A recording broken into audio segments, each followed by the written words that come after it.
Ahoj, vítam vás u ďalšieho dielu zo série informácie o hrách, kde si dneska predstavíme hru Counter-Strike, teda CS-ko.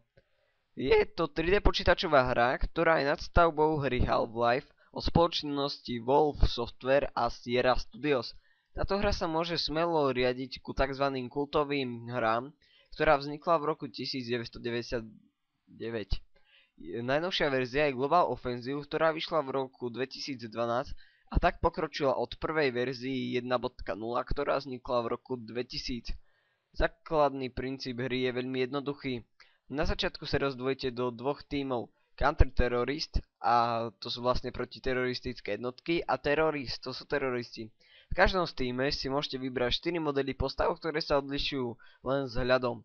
Ale vzhľad je taktiež veľmi dôležitý, ako aj na maskovanie, ale napríklad novšie modely, ktoré sú vydané v sérii Counter-Strike Source, sú na určitých miestach vidieť rozdiel od starých modelov. Na začiatku kola majú hráči určené množstvo peňazí, ktoré je v hre $800. Za to si môžu kúpiť rôzne zbranie, tzv. Nakupovacie menu. Hlavným vydávateľom tejto hry je Mint Gossman Lay s Jazz Cliff, ktorí boli tvorcami a animátormi tejto hry. Hra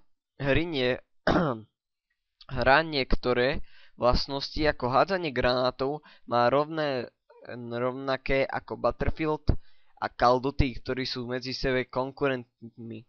CS bolo hlavne založené ako multiplayer, teda najhlavnejším serverom a teda aj hostingom v Slovensku a Česku je CS.cz Kotelna, kde je 29 rôznych serverov a kde je najpohrávanejším a najpopulárnejším Jailbreak. Na Jailbreaku ide vlastne o to, že na začiatku ste v cele, ste vo väzení, čo hovorí aj ten názov, a vašou úlohou je počúvať Simona, určeného hra, ktorý vám bude rozkazovať a prikazovať, a vy musíte plniť jeho príkazy, ak nesplníte, tak budete zabiť. Takže, toto je taký diel, ktorý som vám chcel povedať, že ešte budem pokračovať vo sérii hry.